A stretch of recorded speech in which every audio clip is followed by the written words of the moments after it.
Hello, good evening, everyone. Welcome to another episode of Sunday Night Magic here on the Variable Play Network. My name is Javi.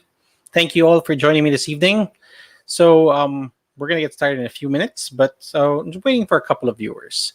Before we get into today's topic, just wanna do a little bit of some shout outs here. So we have my new project, Cardcore, for people who are looking for MTG singles. We're doing a lot of exciting stuff on Cardcore. Mainly, like we are currently raffling out Magic the Gathering Secret Layer Drop Series boxes. If you're interested, look us up and join our Facebook group chat so that you can be stay up to date with Cardcore activity. And then also our other one would be the Guild of Mages. If you're looking to order cards from the United States because you are not able to access any or find those cards here locally, the Guild of Mages are there to help. Look them up on Facebook. Let them know I sent you. Hey, I have a comment. We just started. Hi, Ron. Thank you for watching, Ron. Thank you. I appreciate the support.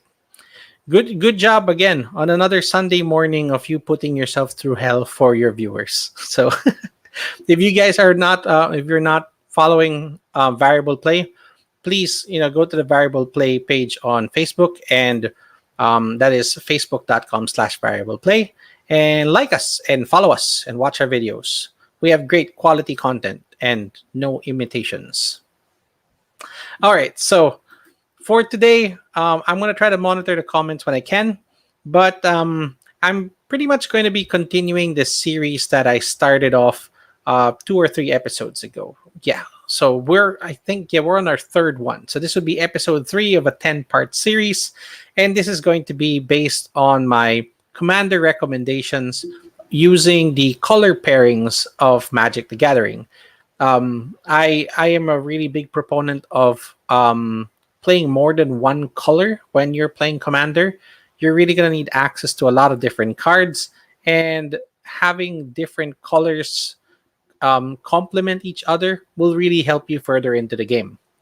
So today, we're going to be talking about my top 10 Simic, or also known as Quandrix commanders. So just to put that into context, Simic and Quandrix means blue and green. So all of the commanders that I'm going to be discussing today are legendary creatures, can be used as your commander, and both green and blue are incorporated into their casting cost and abilities. So as much as I'd like to discuss mono green or mono blue options, that is reserved for maybe a different day. So, but for now, everything that I'm going to be discussing specifically has green and blue in their casting cost. And these would be 10 commanders that I think that you should consider using, or if you are, thinking about building a deck, maybe this will help you decide on what colors you want to play. So before we get started, hey, hi Dwayne. Thank you very much for joining. Yes, today is going to be Simic. And funny enough, this is actually one of the color pairings that I am really not particularly a fan of, but recognize its absolute dominance and power. That it has so much flexibility in terms of the strategies that it can take, that it's almost, well, borderline broken. I mean, from the last 2 episodes that we did for Lorehold and Boros is really combat based. Lorehold has a lot of maybe graveyard and artifact manipulation, but they really only run like those 2 paths. Dimir was either being like stealth or milling people out or manipulating their graveyard and libraries somehow. So there are like very distinct paths that those color pairs can take. But for Simic and Quandrix, as you're going to see today, they break the mold in multiple ways.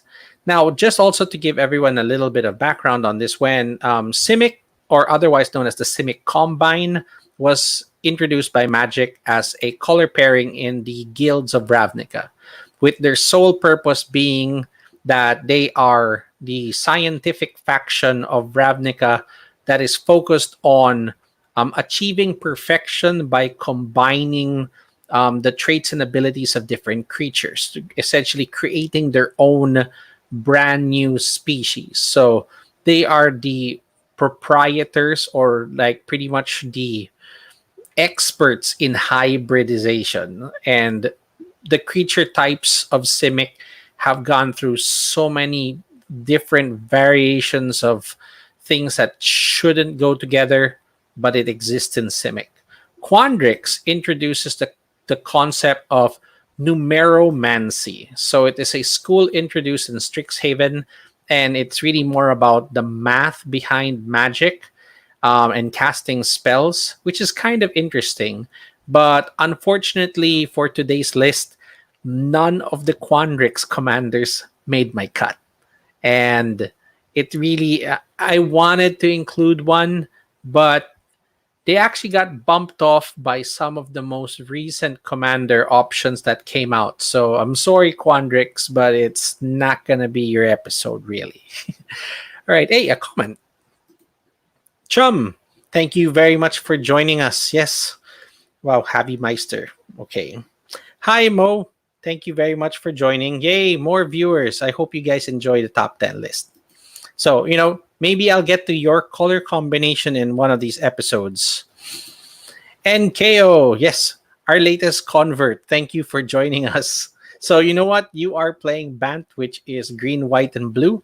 So, I think you'd be interested to see what options blue and green can bring to you. They may not be the commander for your deck, but a lot of these creatures would be a great addition to the 99. And Clint, thank you. Yes, we should definitely play a match later. If you're still online when this episode is done, I am down to play some Magic. So let's get to the list. Starting off, number 10 is a new addition that just came from the D&D Adventures in the Forgotten Realms set, and is a very iconic character in D&D lore. This is Volo, the Guide to Monsters. So Volo is a 4 to cast that is 2 of any color, blue-green, 3/2 legendary human wizard. His abilities state as follows. Whenever you cast a creature spell that doesn't share a type with any creature that you control, or a creature card in your graveyard, so it also checks your graveyard. So if you meet those conditions, basically he will copy that spell. So you cannot cast a human or a wizard since he is already both of those. So he essentially is the anti-tribal. You want creatures that are unique to themselves in your deck, and as a reward, you get 2 copies of them. So if you play something that has an amazing enter the battlefield effect, you technically get that twice. You put down a massive beater that can take down players, you get 2 of them. The only thing that you need to be wary about is, of course, if you play something legendary and it gets a copy, one of the copies are going to die. So the strategy around him is still being toyed around with, but just getting a free copy of anything that you played, as long as it's unique, is a great ability. I haven't started toying around with this, but the potential is there, and hence why Volo made it to number 10 of my list. Moving on. Number 9, we have Rashmi, Eternity's Crafter. So Rashmi is actually the original, or one of the very first Simic commanders that was very widely used in competitive levels. Mainly because she is a 4 to cast, 1 blue, 1 green, 2 colorless, which is relatively easy to bring down to the table. She's an elf, which means that you can also incorporate elf tribal in some way, like using Priest of Titania and such. A 2/3 is also pretty good, which is a stable blocker. Might be a little easier to kill these days, but back when she was introduced into Commander, she was doing really well. Now, Rashmi's abilities are as follows. Whenever you cast your first spell each turn, which means that if I cast a spell on my own and all 3 of my opponent's turns, this is 4 triggers of it, okay? You reveal the top card of your library. If the converted mana cost was less than the spell that you cast, you pretty much get to cast that card for free. If not, it goes to your hand. That's amazing. That means that you can get either free cast as long as it's cheaper. You may not be able to control what comes out of it. You cast something that's 3 to cast, all of a sudden a counter spell shows up. You can just put it in your hand if you don't want to cast it, which is perfectly fine. So she's great at refilling your hand, but with the only prerequisite of you having to be like a spell slinger deck that you need to cast spells at least once every turn in a rotation to get the most out of her. That's a little bit of like some hoops and hurdles to go through, and it's very rare to see her maybe trigger more than once or twice in a cycle. So, okay, getting 1 or 2 more cards is actually pretty good. And I think that if she was designed or updated, if they made another creature that had similar abilities, she would probably be something bigger or even cheaper to cast. So it's a little bit of a result of like old Magic design, but definitely still a really great commander to have. And number 9 on my list, again, this is my personal choice. I'm sure Rashmi may be higher on any other people's list that have played her. I have always included her in the 99 and not really had her head a deck for me, but I have gone against Rashmi decks in the past by one of our colleagues, Iman. So he ran it to perfection, and it was almost impossible to defeat. But better commanders did come up afterwards, which we're going to be discussing later. So number 9, Rashmi, Eternity's Crafter. Hey, a comment. So, okay, before we proceed. Okay, yes, Rashmi plus top. Okay, yes. So Sensei's Divining Top is actually a very good card to bring up. It allows you to look at the top 3 cards of your library. So using her trigger, you can more or less manipulate and get free spells. Again, it's just really a matter of a little bit of lack of control. There's a little bit of randomness to it, which is what I don't particularly like. Hence, she made it to the cut, but number 9. Now, if you want a little bit more control, I introduce to you Maurice Vig, Simic Visionary, the original head of the Simic Combine in Magic story. So Maurice Vig is an interesting character in terms of Magic lore, but basically in card form, he's a 5 to cast, which is kind of expensive. But he's the Elf Wizard, he's a 2/2. Again, something that can easily die, but still has also some really good abilities. Now, whenever you play a green creature spell, you are allowed to look through your library, okay, for a creature card. It doesn't mention any color, so you just cast a green creature. You can go look for any creature you want and put that card on top of your library. The second half is whenever you cast a blue creature spell, reveal the top card of your library. If it's a creature card, it goes to your hand. So one half of it looks for creatures. The other half is if you played a creature, you look at your top, and if it's a creature, it goes to your hand. So it has a great way of replacing itself. And since you are looking for a creature, you control what that is. So unlike Rashmi, that you may not know exactly what's going to the top of your library, using Maurice Vig, you have perfect control of that. And this has been broken in a way that is referred to as the hack ball. So elf decks generally have something that is called an elf ball, which is like a snowball that is slowly growing and growing and escalating to the point that it is a full-on avalanche, that they will wipe you out in a single turn. Now, how do you make that into or translate it into blue-green? You have to kind of play around with the rules of this card. Hence, you want to hack the rules of the card. And that brings in cards like Sleight of Mind. This is an old card, as you can see. This is the 4th edition version. I don't think there's anything that's actually, or maybe up to 5th edition. But basically, casting this spell says, change the text of target permanent spell by replacing all instances of one color with another. So you're going to find a color word in a card and then replace it. Let's go back to Momir Vig. Whenever you play a green creature spell, search. Whenever you play a blue creature spell, reveal. If it's a creature, you put it to hand.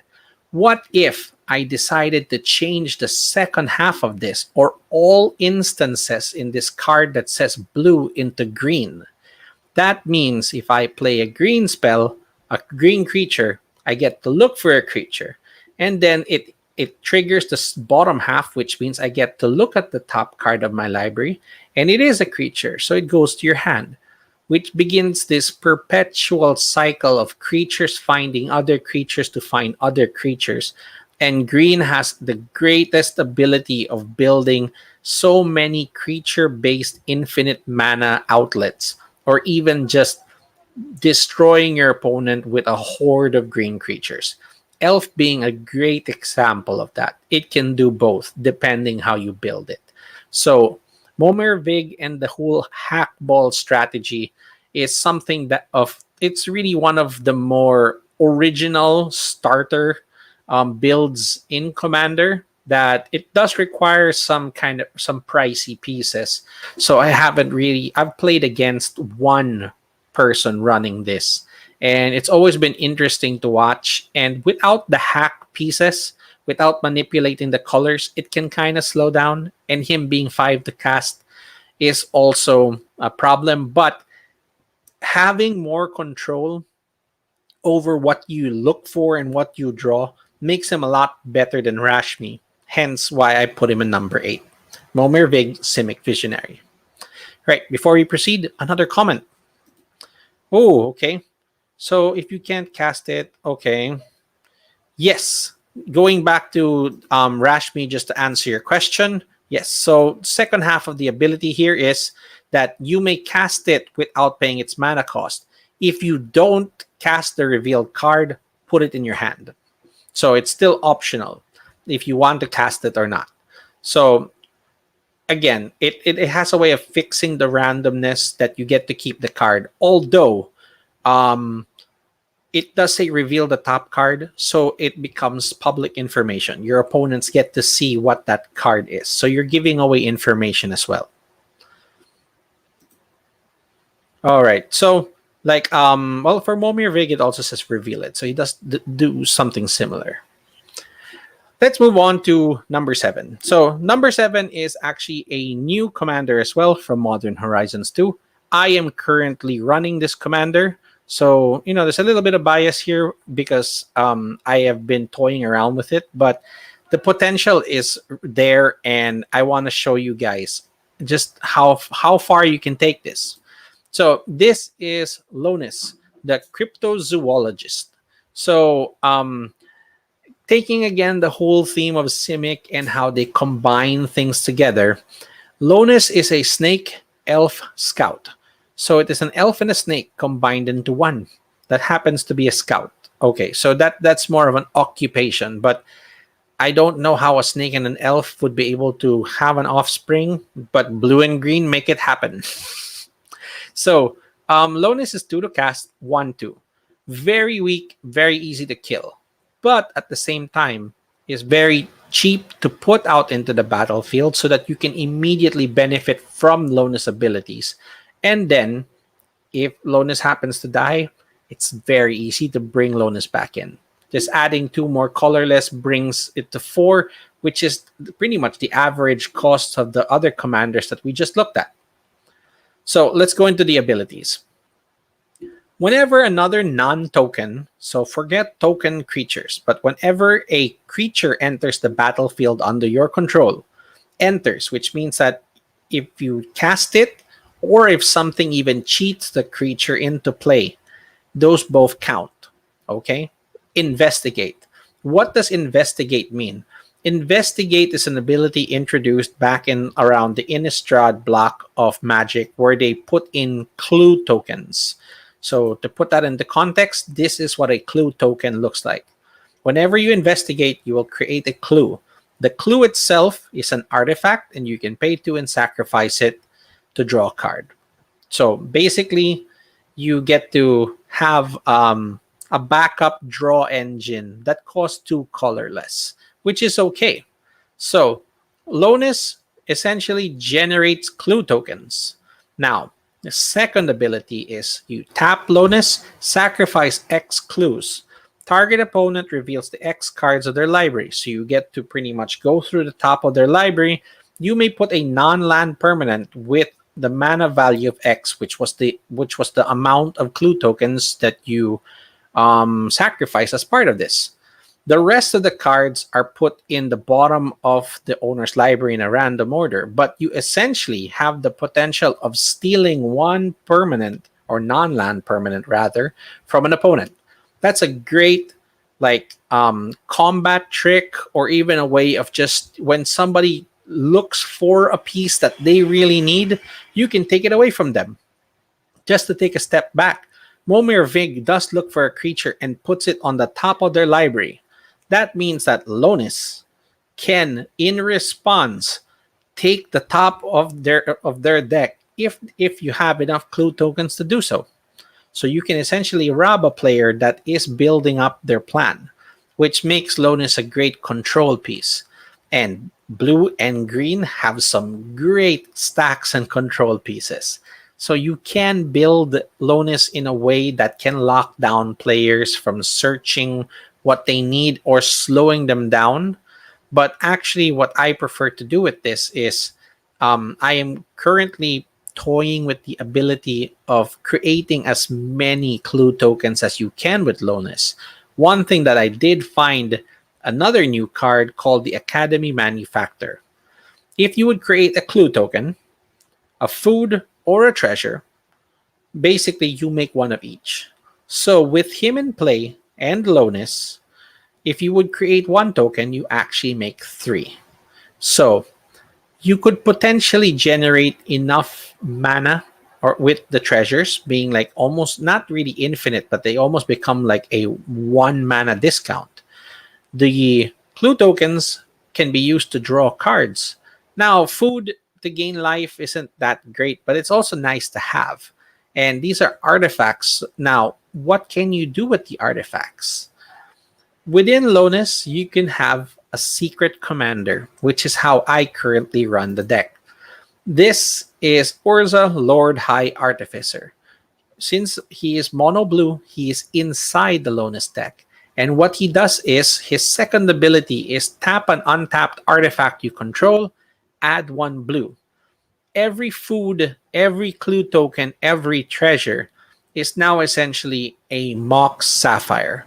You can make as much blue as you want. And what you do with the blue mana, you can use Urza's ability to cast stuff from your library. You can even pay 2 and just sacrifice the clue tokens to draw. It's an amazing refuel that you can commit your entire hand to the game and then just use the clue tokens to draw everything back up.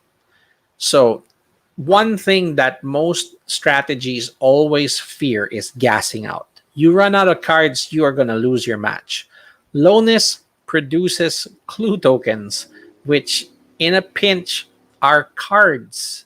So before end of turn, you can sacrifice them all and draw that many cards. Or just use Lonus' flat ability to just steal stuff from your opponent if you have enough cards and you don't care about the clue tokens. But again, you can really take it a lot further, which I have been experimenting with, as I mentioned, with Urza Lord High Artificer, that the deck produces a massive amount of tokens, and you can use them to trigger the final ability of Urza, essentially casting the top, exiling the top card of your deck and getting to cast it without paying its cost, which is just busted beyond belief. I used to run Urza in a competitive level until the point that one of his very key components got banned. But you know what? Urza is still being played, and I decided to bring him back inside the 99, and the perfect vessel for that was Lonus. So going back again, this would be number 7, Lonus, Cryptozoologist. Moving on to number 6. Number 6 is actually a recent addition to like the the Simic commanders that I've been considering. I did not take this into account mainly because of hype.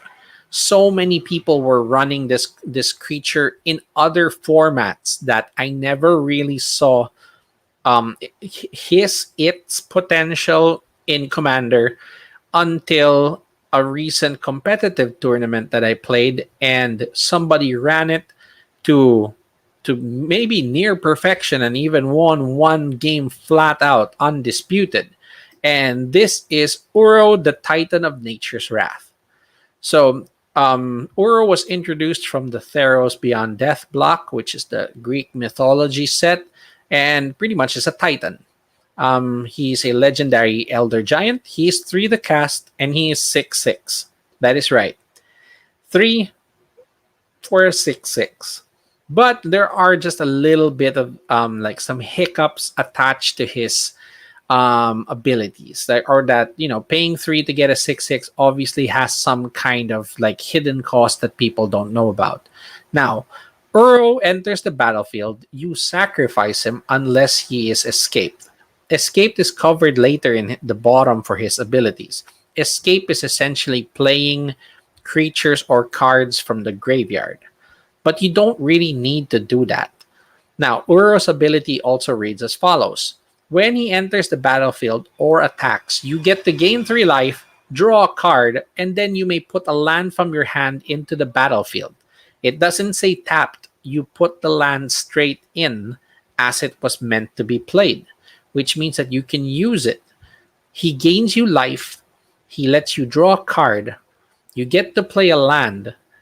But okay, he wasn't escaped, so he dies, which is fine. Escape costs 2 green, 2 blue, and then you have to give up 5 cards from your graveyard just to bring him into the game. Let's set that aside for when you might be desperate to bring him into the game.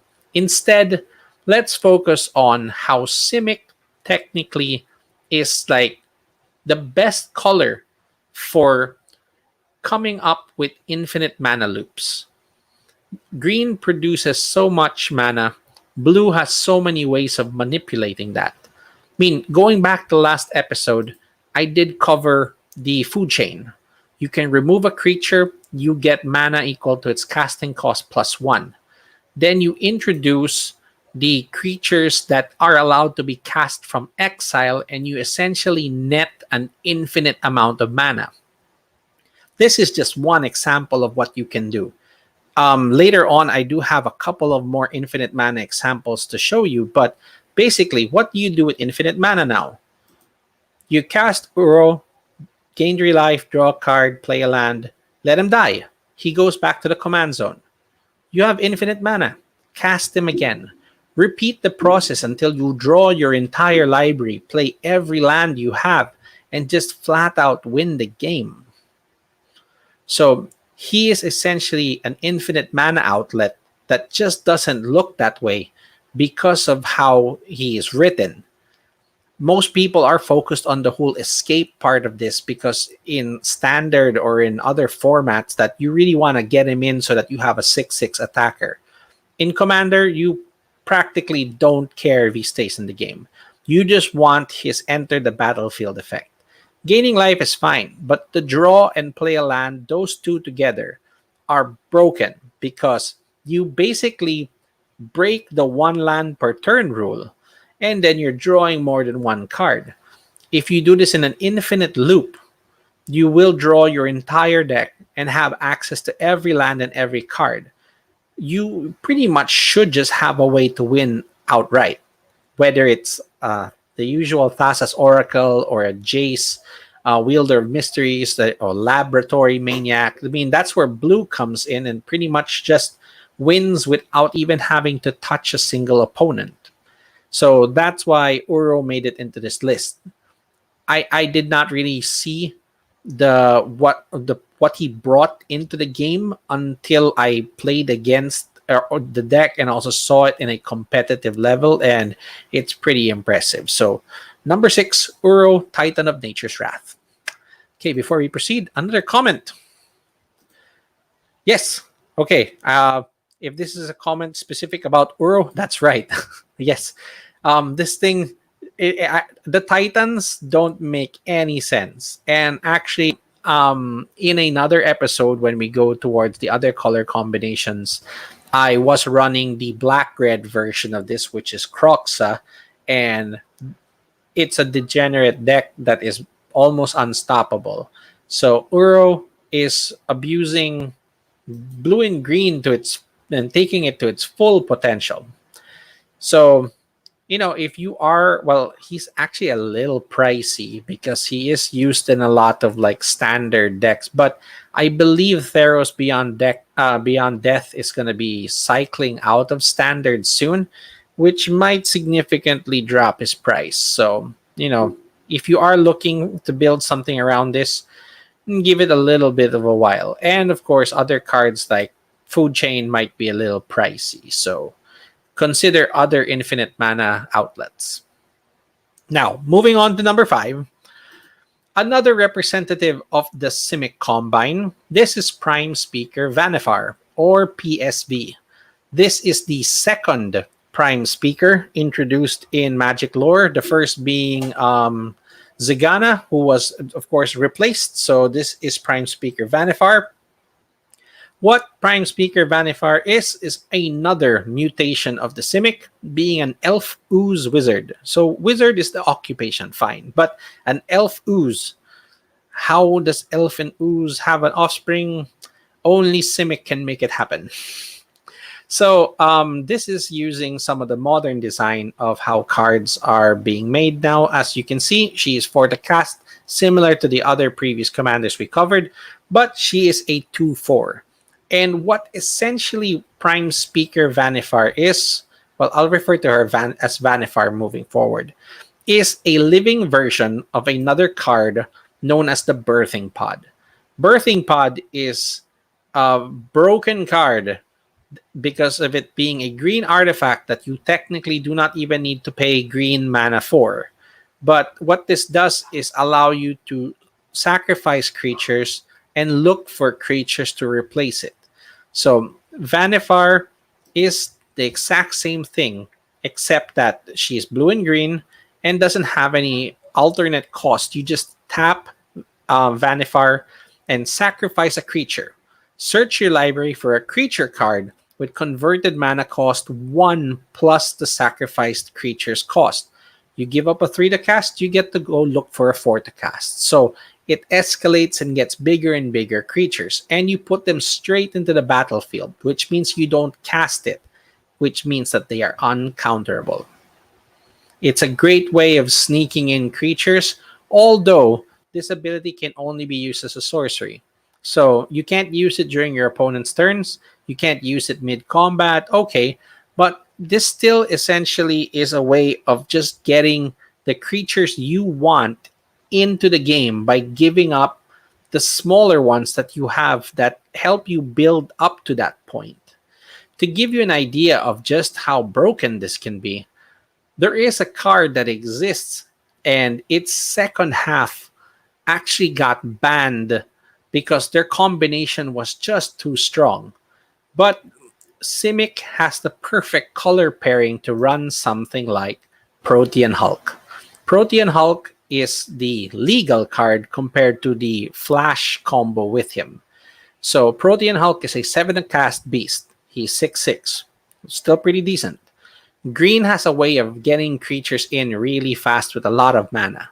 Now, when Protean Hulk dies, search your library for any number of creatures with total converted mana cost 6 or less. Then shuffle your library. So when Protean Hulk dies, let's say you sacrificed him to Vanifer, you get to look for an 8 to cast creature. Along with that, you also get a group of creatures that collectively had 6 converted mana cost. You could pretty much bring out an entire chain of creatures that would lead to an infinite loop.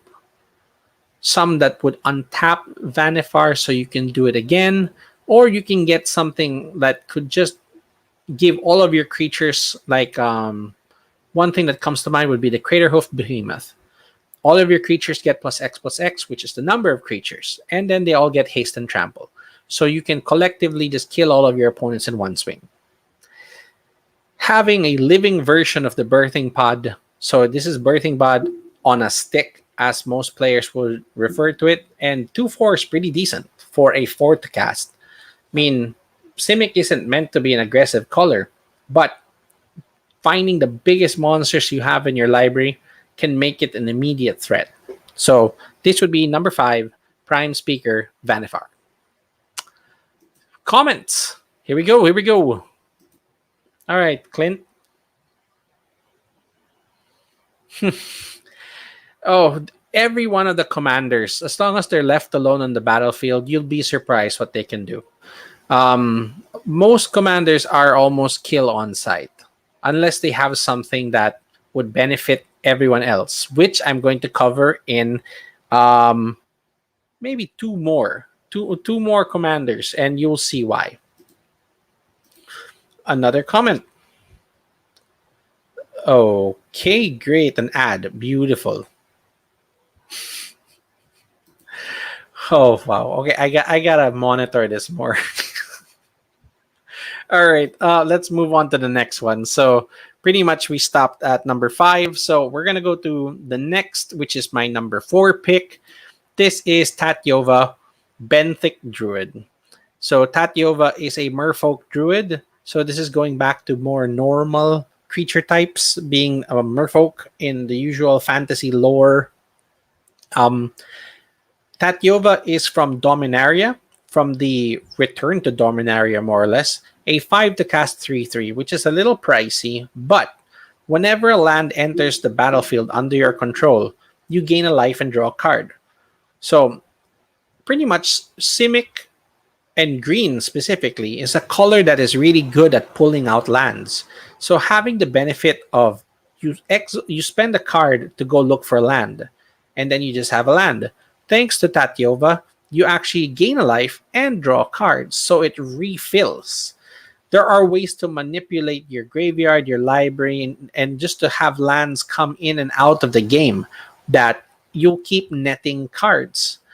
Tatyova performed so well in a high competitive scene that she pretty much won a tournament against some really high powered decks. And we're talking about an uncommon legendary creature. So, credit where credit is due. She definitely needs to be on this list. Now, I would suggest having her in the 99. She would be nice to have in your deck because as you play lands, you just get cards. But if you are really going to stretch that idea and focus on landfall effects, this is the best landfall commander that you could probably work with. So definitely deserves to be on this list. A high regard within the competitive scene. I wouldn't run her as a commander. I would put her in the 99, but without a doubt, deserves to be recognized as one of the best Simic/Quandrix commanders that you can play. Number 4, Tatyova. Back to the comments. Yes, Clint, it was a free ad. That's right. Yeah. I will be careful next time. All right. So next commander. So this is what I was talking about, that typically the commander of a or the leader of a deck, so to speak, usually has the 99 sculpted around that creature.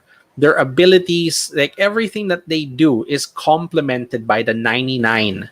But what if you had a commander that actually didn't complement your deck, but instead complemented your opponents? This is Edric, Spymaster of Trest. He is a 3 to cast 2/2, which makes him cheap, perfect, and he is an elf rogue. So rogue tribal actually was introduced later after his printing, and it's very interesting because a lot of rogues are built to be unblockable. Now, his ability says whenever a creature deals combat damage to one of your opponents, its controller may draw a card. So, as long as he stays in the game and your opponents attack anyone but you, they get to draw a card. They're not going to kill him.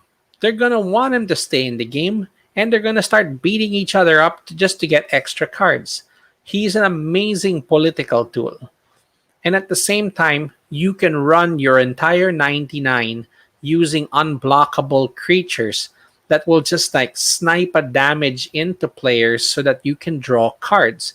And the way that his ability is worded is whenever a creature.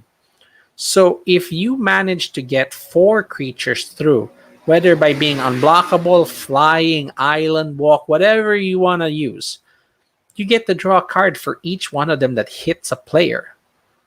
And obviously you are not your own opponent. So anyone you attack, as long as they connect, you draw. And pretty much in any other setting here, especially when major problems like Hull Breacher were removed from EDH by being banned, people are allowed to draw again.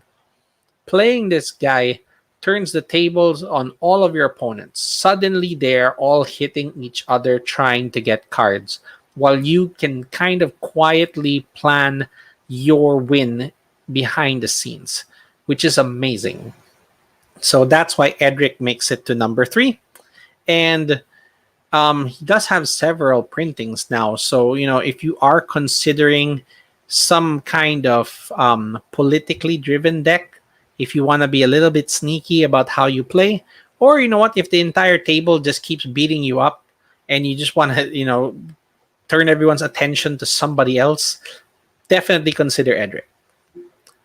Number 2 and number 1 actually are creatures that I had a lot of difficulty weighing and comparing with each other. But I'm really going to talk about number 2 more than number 1, to be honest. But I think you're going to see why. Number 2 is Kinnan Bonder Prodigy. Introduced in the Ikoria set, Kinnan is a 2-cast 2/2 human druid, which makes him very cheap and efficient to play.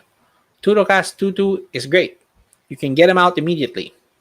What makes Kinnan really great is that there are 2 abilities here. One actually fuels the other, as you will see from some of the examples that I'm going to present to you now. So, whenever you tap a non-land permanent for mana, add 1 mana of any type that permanent produced. So, you tap, let's say, a Llanowar Elf to make a green. With Kinnan in play, you actually make 2 green. So, it is 1 mana of any type that permanent produced. If you manage to build up enough mana, let's say, let me give you a little bit of context of what you can do with this. With Kinnan in play, put down something like the Basalt Monolith. When you tap it, it produces 3 colorless mana. Thanks to Kinnan, it's actually 4. And you can spend 3 of it to untap the Basalt Monolith and repeat the process, netting 1 mana every time. So which means you go infinite. You have infinite colorless mana just by having Kinnan in play with this artifact. Colorless mana may not be your thing. So instead, let's say you have Birds of Paradise. It taps and adds 1 mana of any color. Let's say you decide to produce blue. It makes 2 blue. Using a card like Freed from the Real, it has for 1 blue, untap enchanted creature. You untap the Birds of Paradise, leaving 1 blue floating. You tap him again, you're now 3, spend 1. So again, you go infinite blue, then you can go make all the colors you want. So that's already 2 infinite mana engines that just ran through the Simic colors, similar to the food chain thing that I showed you earlier. Now, what do you do with that? Kinnan's ability reads as follows. Look at the top 5 cards of your library. It costs 7, which is kind of pricey. 5 colorless and a blue and a green. You may put a non-human creature from among them onto the battlefield. No cast, it's just free into the game. And the rest go into the bottom of your library in a random order. With infinite mana, you basically can bring out every non-human creature you have in your deck. That is busted.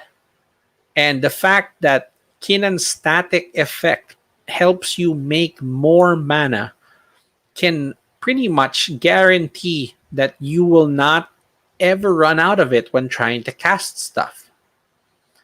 Green is amazing at looking for creatures, blue is amazing at looking at artifacts, and both of them produce mana.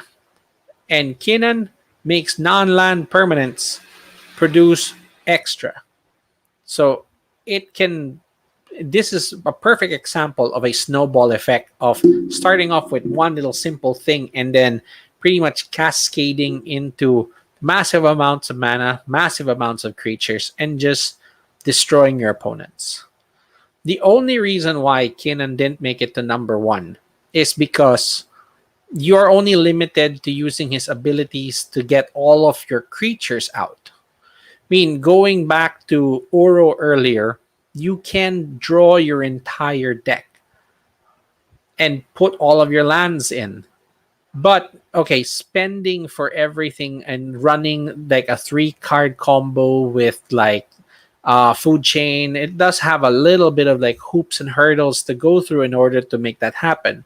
Kinnan can do this with less, but you may not be able to flat out win. That's where we go to my number one choice. If you do have infinite mana, what would be the best outlet that you can go with? And number one goes to Thrash's Triton Hero. He is also 2 to cast. He is a 1/3, which means that he can even block Kinnan in a fight. But his abilities is only the beginning of how great this card is. First off, Merfolk Wizard, okay, that's totally normal in Magic lore. But he has an ability that you pay 4 colorless. So he doesn't even care what mana color you have. And as we've gone through earlier, there are so many ways to produce infinite mana in blue-green. They are the perfect engine for this. And pretty much, paying 4, you get to look at the top card of your library. If you don't like it, put it underneath, okay? And then, you're going to reveal the card. If it's a land, it goes into the game tapped. So it's not as good as something like Uro earlier. Otherwise, if it's not a land, you just draw the card. So for no color requirements, you could technically just draw your entire deck. This is sort of why I did like Alonus and decided to build around it. But Lonus, you only pay 2 for the clue tokens, but you still have to generate the clue tokens. Thrashus just has to sit there, and you can draw everything that you need. And okay, what do you do with it? You draw your entire deck, and you can eventually use that colorless mana to play things that do make color. Or, better yet, the next part of the card is he is a partner, which means that he can reach outside of the restrictions of blue and green and introduce other color combinations into this, which makes him better than any Simic because it brings in potentially 2 more colors for you to use, which is just, again, potentially busted. Thrashus has gone under debate for like banning recommendations from players and for really obvious reasons. If you've not played against a Thrashus deck, he is almost, well, he isn't kill on sight. But the moment that you see that your opponent has enough mana to operate and use his abilities, you are going to try to steal him, kill him, return him to their hand, and at his cost of 2, sometimes it's not even worth it. So he has evasion that some people just don't care. And you can abuse this in so many different ways. He's the perfect infinite mana outlet. Compared to some of the other ones that we featured today, I mean, Uro, I have not built around it. But again, if you do have infinite mana, he is great. But you won't have access to other colors. Thrashos does. There is another Simic partner, but requires a lot of other things to happen in order for her to operate, and doesn't really let you win the game. But I think that Thrashos is one of the best Simic commanders that you could be running or should be running. The original partner series really did introduce a lot of strong partners, and there are like four standouts, and one of them is Thrashos. So that pretty much ends the list for today. Those were my top 10 Simic Quandrix commanders. So again, I'm sorry, no Quandrix professors or characters made it to today's list, but they are still recognized as blue and green. Um, I think that going back to what I mentioned at the beginning of the episode, blue and green does a really good job of reaching beyond the limitations of its colors. It can beat down, it can mill opponents, it can steal things from opponents. So the infinite mana, infinite turns, controlling permanents, returning everything to people's hands. They have removal, they have counter spells. They kind of have a little bit of board wipe. They can stop enchantments, they can stop artifacts. So Simic is really an amazing toolbox. And the fact that it's even half of it can be made into like a creature based strategy almost makes it uncounterable. So if you are considering building a commander deck or have a commander deck that incorporates these colors, please consider the cards that I featured today into your 99 or even as your commander. Hey, another comment.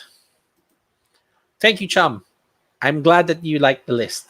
So, yes, next week we're going to be continuing with the series and going into another color pairing. I'm deciding which one to do, but if you guys have some recommendations, please comment below.